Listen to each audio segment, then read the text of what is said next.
जो चाहोगे वही मिलेगा। अपने मन में जिस चीज का विचार करना प्रारंभ करोगे वह चीज तुम्हें मिलने लगेगी। यह बात आज की इस बौद्ध कहानी के माध्यम से समझते हैं। एक दिन गौतम बुद्ध से उनके एक शिष्य ने पूछा, हे तथागत, क्या ऐसा संभव है जो मैं मेरे मन में सोचूं वह सारी चीजें अपने आप मुझे मिलना शुरू हो जाए? बुद्ध उस शिष्य से बोले, बनते, ऐसा संभव तो है, लेकिन क्या इसके लिए तुम यह दो चीज कर पाओगे? शिष्य बुद्ध से बोला, क्या सच में ऐसा संभव होता है? अगर हाँ तो हे तथागत, मुझ पर कृपा करें, मुझे बताएं ऐसा होना कैसे संभव है। मैं इसके लिए कुछ भी करूंगा। बुद्ध उस शिष्य से बोले, तो सुनो, तुम अपने मन में जो चाहो वह तुम्हें मिलने लग जाए। इसके लिए पहला उपाय यह है कि तुम्हें अपने मन को अपने नियंत्रण में लाना सीखना होगा। जब तुम्हारा मन पूरी तरह से तुम्हारे काबू में आ जाएगा, तब उस दिन तुम्हें अपनी मनचाही चीजें मिलनी शुरू होंगी। शिष्य बुद्ध से बोला, हे तथागत, मन को वश में कैसे लाया जाता है और इस समस्या का दूसरा उपाय क्या है?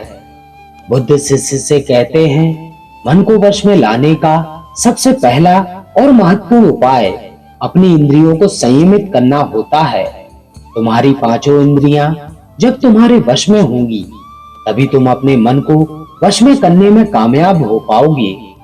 शिष्य कहता है, हे गुरुदेव, आप कहते हो कि इंद्रियों को काबू में करने से हमारा मन हमारे काबू में आ जाएगा और फिर जो मैं मेरे मन में सोचूं वह चीज मुझे मिलने लगेगी।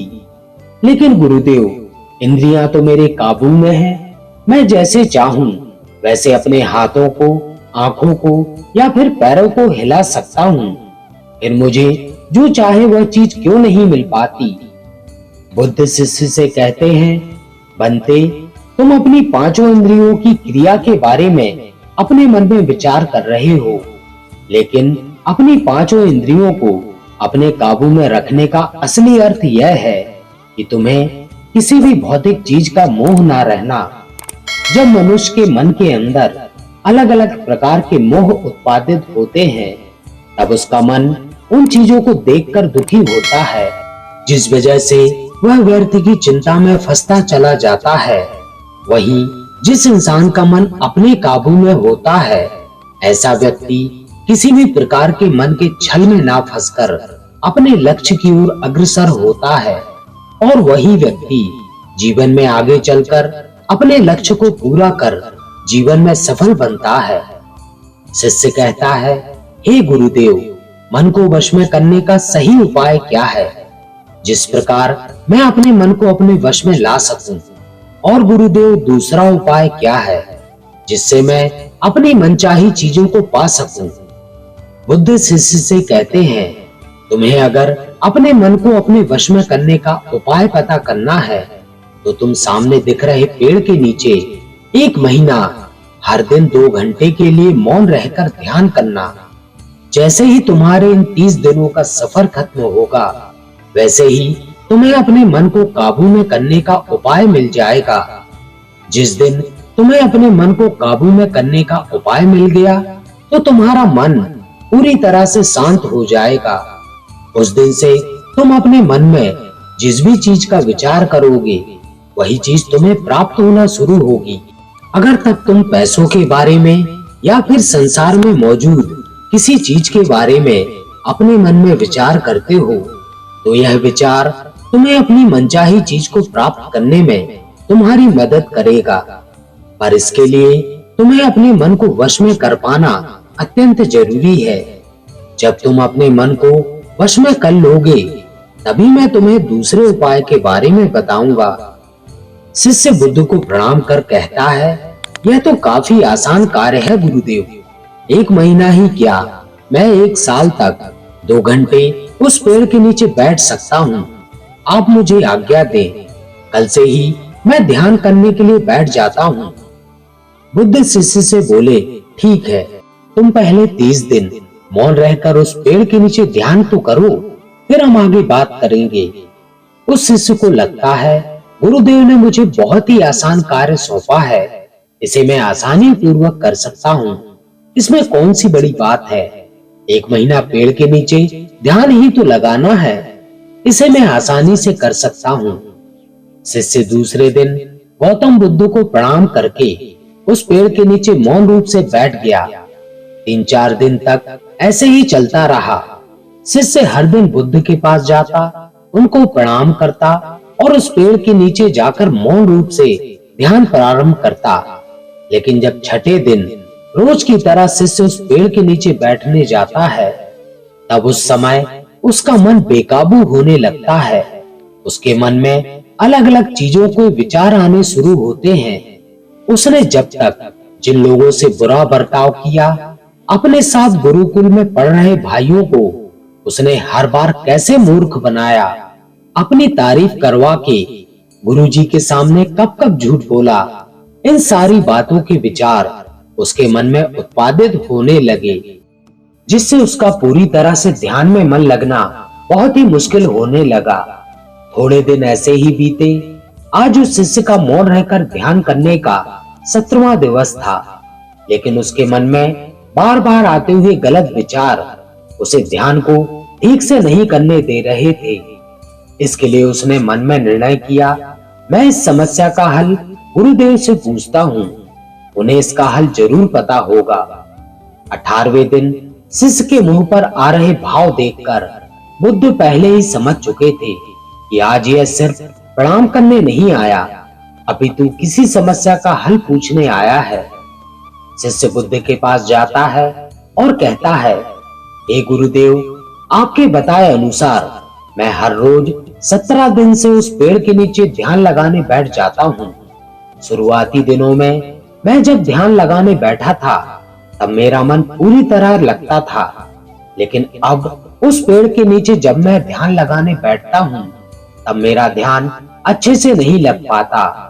मेरे मन में अलग अलग प्रकार के विचार आते हैं। जो विचार मुझे आते हैं, उनके बारे में सोचकर मुझे अपनी सोच के ऊपर गुस्सा आने लगता है। मैंने अपने गुरु भाइयों के साथ कितना गलत किया। इतनी ही बार मैंने आपसे प्रशंसा के खातिर झूठ बोला। ये सभी गलत विचार मुझे अंदर से बहुत परेशान करते हैं। मैं अब तक कितना गलत था, इस बात को उजागर करते हैं, जिस वजह से मेरा ध्यान में मन लगना तो दूर, मैं ध्यान करते समय इन्हीं विचारों में खोया रहता हूँ। हे गुरुदेव, मुझ पर कृपा करें और मुझे इन गलत विचारों को अपने मन से पूरी तरह खत्म करने में सहायता कीजिए। बुद्ध शिष्य से कहते हैं, तुम्हें जब मैंने पहले दिन मौन रहकर पेड़ के नीचे बैठने के लिए कहा था, तब तुम्हारे मन में किसी भी प्रकार के विचार नहीं आ रहे थे, लेकिन अब 18 दिन बीतने के बाद तुम्हारे मन में अपनी गलतियों के विचार उत्पादित हो चुके हैं, जिसका एक ही कारण है। जब तुम अपने गुरु भाइयों के साथ मस्ती किया करते थे और सबको अपनी तारीफ करने के लिए झूठी कहानियां सुनाते थे, तब तुम शांत रहकर अपने मन से बातें ना करके पूरे दिन गुरु भाइयों के सामने बढ़ावा करने में समय व्यतीत करते थे। लेकिन जब तुमने अपने अंदर अपने मन से बातें करना प्रारंभ किया, तो तुम्हें अपने आप ही अपनी गलतियों के बारे में विचार आने शुरू हुए, जिसका कारण एक ही है। व्यक्ति अपने आप से किसी भी सवाल को पूछता नहीं है। लोग शांत रहकर उससे बात करना पसंद नहीं करते और दूसरों से अपनी समस्याओं का हल पूछकर उदास होते हैं।